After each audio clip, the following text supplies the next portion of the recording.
আসসালামু আলাইকুম রহমতুল্লাহি ওবরাকাতু। সম্মানিত উপস্থিতি, আমরা আমাদের জীবনে অনেক সময় অনেক বিপদের সম্মুখীন হই, অনেক কঠিন মুসিবতের সম্মুখীন হই, যে মুসিবত থেকে একমাত্র আল্লাহ তাআলা ছাড়া আমাদেরকে আর কেউ রক্ষা করতে পারবে না। আর অনেক সময় অনেক কুমন্ত্রণা এবং ষড়যন্ত্রের কবলে আমরা পড়ে যাই। যে কুমন্ত্রণ এবং ষড়যন্ত্র থেকে রক্ষা পাওয়ার জন্য আমরা অনেক ছুটাছুটি করি, অনেক সন্ধান, অনেক কিছু তালাশ করি।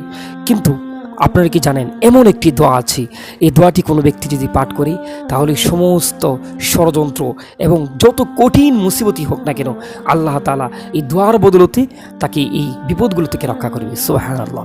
আসুন সেই দোয়াটি সম্পর্কে আমরা হাদিস থেকে জেনে নিই।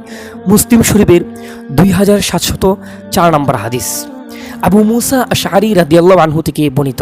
তিনি বলেন, একবার রাসূল সাল্লাল্লাহু আলাইহি ওয়াসাল্লাম আমাকে এই বাক্যটি বলতে শুনেছে, লা হাওলা ওয়ালা কুওয়াতা ইল্লা বিল্লাহ। তারপর রাসূল সাল্লাল্লাহু আলাইহি ওয়াসাল্লাম আমাকে বললেন, আলা আদুল্লুকা আলা কালিমাতিন মিন কুনুজিল জান্নাহ।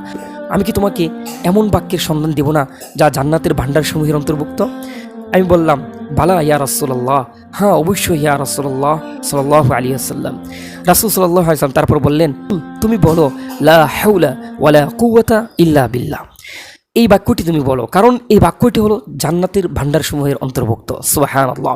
হাদিসের মধ্যে আরও বিভিন্ন রিওয়ায়াত এসেছে, এই বাক্যটি এমন একটি বাক্য, যে ব্যক্তি এই দোয়াটি পাঠ করবে সমস্ত যত রকমের কঠিন মুসিবতই হোক না কেন, আল্লাহ তাআলা এই দোয়াটি পাঠ করার কারণে তাকে সেই সমস্ত কঠিন মুসিবত থেকে হেফাজত করবে।